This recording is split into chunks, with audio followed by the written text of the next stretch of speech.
How's it going, everybody? It's Prod here, bringing you guys a new Q&A video. Been a while since I've done one of these. I always say that, but I always do them whenever, I feel like maybe I don't have another video to make or something like that. And I know you guys enjoy them, so of course, if you guys have any of your own questions, feel free to leave that in the comment section down below.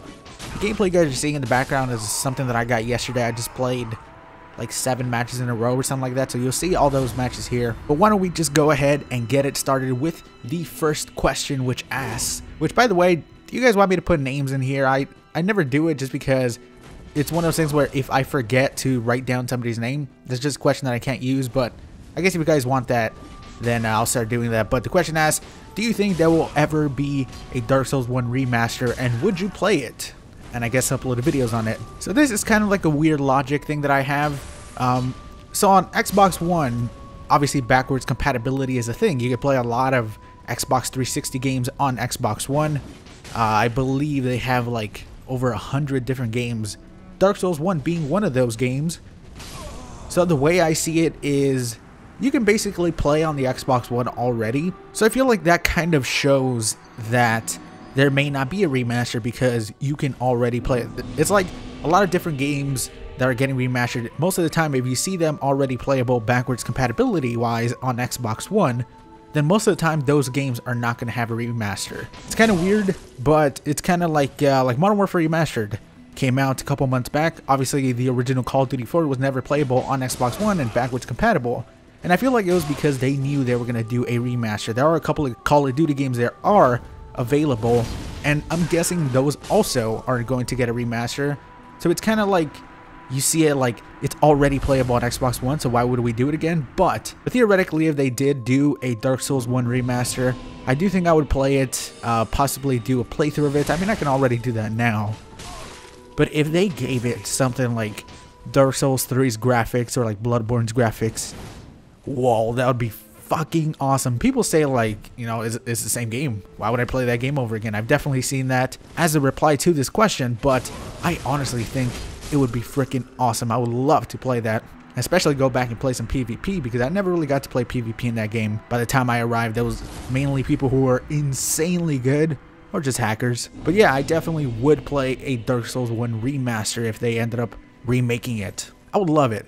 The next question is soul level 140 the new meta for Dark Souls 3? And I had to answer this because I've gotten into so much after I started uploading a lot of Dark Souls 3 videos from the PS4, because if you guys don't know, on the PS4 my main character that I always play on is soul level 140. So I'm guessing people see that and they just assume that most people have moved on to soul level 140, and they're wondering if the games are better at soul level 140 themselves, if they want to go ahead and move up and stuff. So real quick, I would say probably not. I feel like soul level 120 is still going to be the spot where you're going to find the most people at. The reason I'm soul level 140 on PS4 is because when I bought Dark Souls 3 on the PS4, and that wasn't since Dark Souls 3 came out, I bought it a couple months back, but my very first character was a Bloodshade character. I'm guessing most of you guys know what the Bloodshades are. Why do they get so much hate now? I don't understand that. They started off as a very noble cause, and that's why I joined it, mainly because it was something that was, I guess, to fight against gankers and like actually kill gankers who are just sitting around and ganking people who invade solo, to try to gang up on them and make it, fair. And then all of a sudden it became something that was about being an asshole to people.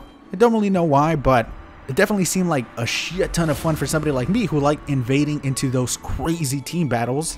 And that's what I was mainly looking for. And I'm pretty sure in the beginning it was mainly at Pontiff, and the soul level required was 140. So that is why my character on PS4 is soul level 140 rather than 120 or something like that. If I could be 120, I probably would be, but obviously you can't go backwards with that shit.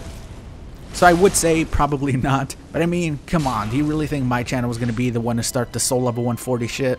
Not really. But people have asked me if the matches at soul level 140 are actually better or worse than at 120. To be honest, I would say there's obviously less matches. There's less people that are going to be around that soul level. I'm pretty sure it's like soul level 130 to 150. You're going to be getting those type of people. The only real 120 character that I have is on Xbox One, and I haven't played on Xbox One in a while. I only really play now whenever I do my random weapon select, just because I feel like PS4 is a lot easier to make videos on. I've said this before, but I can make basically any build that I want with reverse back saves and stuff with my USB flash drive, so that's why I play so much on the PS4. I can make the most optimized min-max build for the shittiest weapons, trying to make them good and stuff like that. So that's why I do the slow level 140, and definitely having those extra 20 levels does give you some more freedom on more stats that you want to put into. So I enjoy slow level 140. I would probably prefer 120 just so I could get a ton more people, but I'd say on PS4 especially, it's pretty filled up on 140. Next question is one that's real short, just what's your real name? My real name is Rudy. I guess you guys could call me that. It's you know, I guess it's kind of an odd name, but it's a name. So that was a real quick one that I can answer. Next one, what will you do when you make a PvP video with all the weapons? So obviously I've been doing pick my weapons, I did the bleed build videos and random weapon select and all that. And to be honest, I don't really know. I guess there's always weapons that you can go back to and continue using and people will still enjoy it. Will people get bored once I use every single weapon in the game? I'm not sure, but you know, obviously there is always different builds for different weapons, trying out a bunch of different stuff. That's what I love about Dark Souls. There's just so much variety with every single weapon. Not as much as other games like Dark Souls 2, but I definitely feel like it still won't be boring once I finish every weapon. And to be honest, I probably have used every weapon personally, not on video, but won't be long now till it's all on video. But as well, you know, there's also other games I could always play. You know, For Honor's coming out here soon in a couple of months.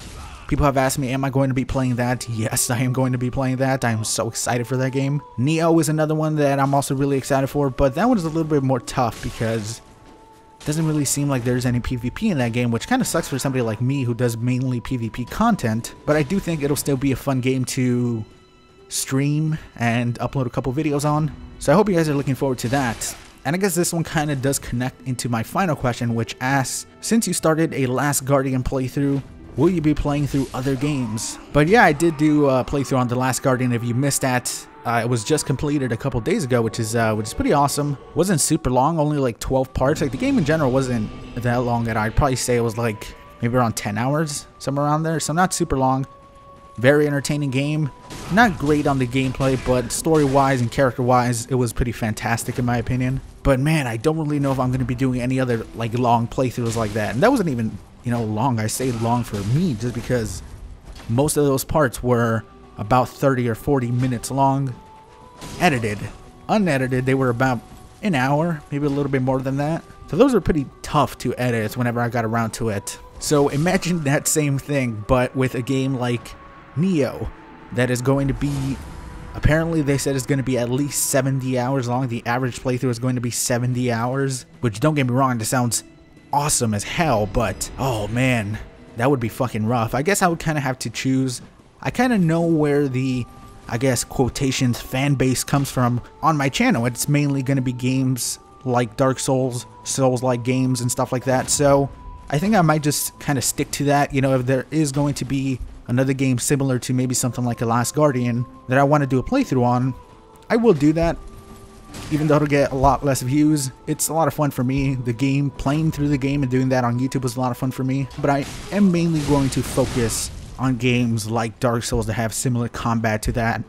And luckily we have a couple of awesome games, you know, like I said, Neo and For Honor, I'd say are two games that have kind of similar mechanics. Maybe not really mechanics, but kind of very similar hack and slash games like Dark Souls. And obviously Dark Souls is much more than that, but I think you know what I mean. So I'm definitely very excited for that. When it comes to playthroughs, maybe I feel like streaming entire playthroughs would be a lot better. For example, if I just did a stream, played a couple hours, boom, part 1, unedited, upload that. If people want to watch it, they can. But I honestly don't know if I'm going to be doing another full playthrough, at least anytime soon, like I did with The Last Guardian, where it's fully edited and stuff. But I'll definitely let you guys know if I end up doing that. But that is going to do it for today's Q&A video. I hope you guys enjoyed it. Like I said before, if you have any questions, feel free to leave that in the comment section down below. Probably put another one of these out sometime in the next few weeks. So, alright, I'll talk to you guys later. Peace, everybody.